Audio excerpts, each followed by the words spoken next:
So we'll open the floor for discussion. I have sort of one question, since it sounds like Dad's has come up here multiple times. Where are we? It sounds like the technology has been sort of beta tested. When is it going to be ready for deployment? What's it going to cost, and what are the barriers to get it into vehicles? Dad's like the touch, like on the ignition switch. I think, I'm Use the happy mic, to please. I'm happy to have JT address that, but there's a lot of opposition for privacy issues, that people do not want a vehicle that is, going to assess what their BAC level is when they get in the car. We have that with a lot of the technologies now that we're facing with, trying to get autonomous vehicle technology. So I think that, once the technology is developed, I think the auto industry is going to have to make a decision on whether to deploy it. And I think right now, I haven't seen anything recently, but I think that there's a lot of concern from consumers. Do they want to get into a car where, somebody's going to know what they're doing? So I think that's going to be one of the biggest impediments, is getting consumers to accept that. JT, I think you were talking about technologies that actually didn't report back, but just wouldn't turn the car on. Yeah, so I think in terms of where we're at, the technologies are definitely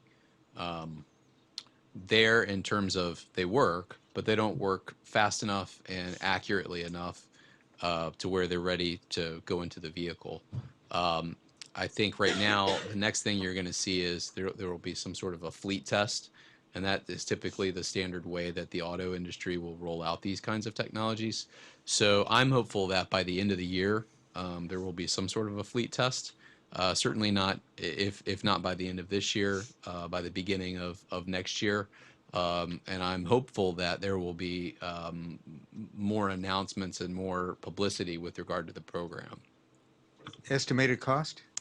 The parameters of the program, that where it has been set up, it can cost no more than any other safety feature for your vehicle. So somewhere in the neighborhood of roughly $200. And typically what these things will do is, and the way the industry works, they'll roll them out on their higher end cars, and then once there's some, as Jackie mentioned, there's some public acceptance, and then it'll trickle down into some of the other vehicles, and it'll get much cheaper. So I think the first there was a joke with airbags, and I think it was Iacocca who said it. If you buy the airbag, I'll give you the car. And now an airbag I think is $50. So it'll be something in those in that neighborhood. Right. Somebody over here was had a query. Oh, Ricardo? Oh, we have too many of them on. Go ahead. Okay. There you go. Just want to ask, so right now, just to follow up on Steve's question, this is really all the suppliers trying to create something to put into the stream, and the OEMs themselves really have not bought into this yet, the manufacturers? No, I think the OEMs are definitely a big part of the program. They are still, essentially running the program along with NHTSA. So it is still very much a partnership. I think the reason you haven't heard as much about it in the last year to two is they've really been trying to refine the technology. It's sort of like if you think about a desktop computer. We were at a desktop computer. We've got to get it down to the size of an iPhone, and we're somewhere in between on that process.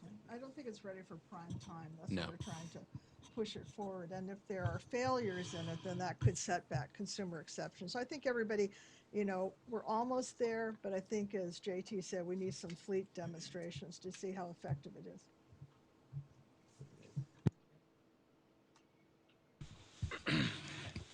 This was a question for Jackie. On your slides, you mentioned .05 laws as being something you guys support, or on your slides up here, but not in your handout. So I just wanted to know if you wanted to elaborate on that. At this very moment, we are on pins and needles waiting to hear if the governor of Utah is going to sign the first .05 bill.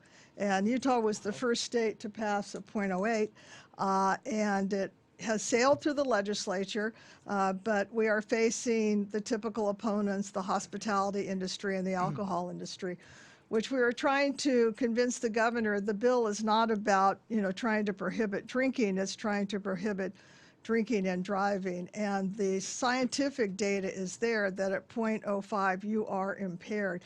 And 0.05 has been the standard in most European countries now for years. So it's sort of a battle. I mean, and I think I talked about a little bit, but in the United States, traffic safety laws are passed at the state level, and that has really inhibited our ability to address these issues like drunk driving and seatbelt use and things like that. And that's why it's so difficult to go into 50 states and try to make this happen, like on the IID technology. And you're still going to have states out there that are never, ever going to do that. And, I have to say that, support for these laws is not limited to just Democrats or Republicans. I mean, we have in Utah, the .05 bill is supported by, has been sponsored by Republicans. But it's just, they're in session a short time. There's opponents from the hospitality industry. You have a lot of legislators that, don't even want to be told to wear seatbelts. So this is a challenge. And as I said, the progress that we have made in getting these other drunk driving laws passed are when we have Congress stepping in and saying, okay, this is too important. Whether you're a family living in Montana or you're living in California, you ought to be protected from drunk drivers. And that's why the sanction has worked out so well. Kit? I love the idea of making the car impossible to drive if you're drunk. I can think of a bunch of clinical reasons why,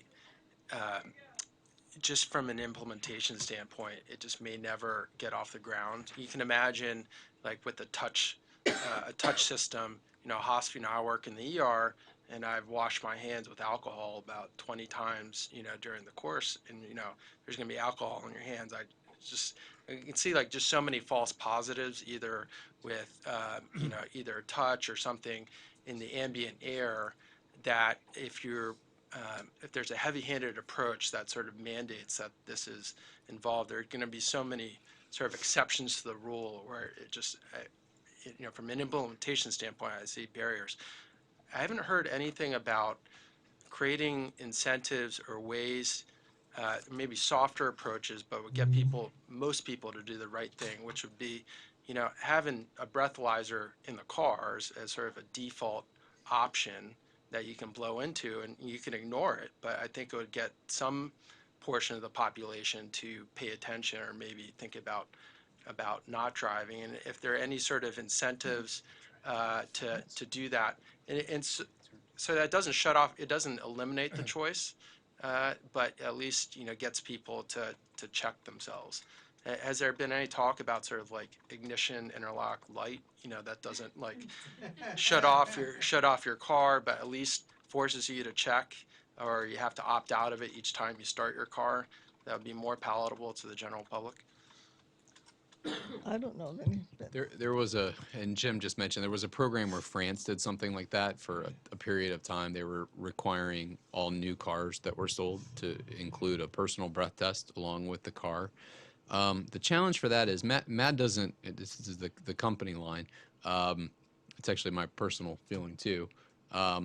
Personal breath tests have to be calibrated, so they'll last for a period of time, but then they get out of calibration and they may not give you an accurate reading. So that really is the challenge with those devices. And France had found that people were upset by it, and they actually went back on it and they reversed the decision, I believe. So it's a challenge. I think with dads, it's important to think of the technology. This is kind of to your original point. It's important to think of the technology as a safety feature. It is not a punitive device. It is not going to call your spouse and say, old JT can't come home again because he's drinking. It's not what it's about. It's about keeping people safe. And I think a lot of it's going to have to do with, once the technology is developed, we're going to have to, it's going to have to be marketed in a way that it's not something that is going to be done to you, but that it is something that is done to keep you safe and the roads safe. So a lot of it's going to go into the details. And I think once the technology is ready for prime time, I think then we have some decisions to make as a nation. Any questions from others in the audience? Sure, Steve. Just add on this false positive problem. I'm sure technology will improve this, but we did a big naturalistic driving study. We had an ambient air alcohol detector in the car, and it picks up, perfume, windshield wiper fluid, ketchup, fast food. You go through the drive-in fast food. So, it became a very difficult thing to analyze. It's not impossible, but it's not clear cut. So that's just doing an ambient test in the car is probably, I don't think what you're talking about, but that's shows there's a lot of problems with that, and I expect with others like you mentioned as well.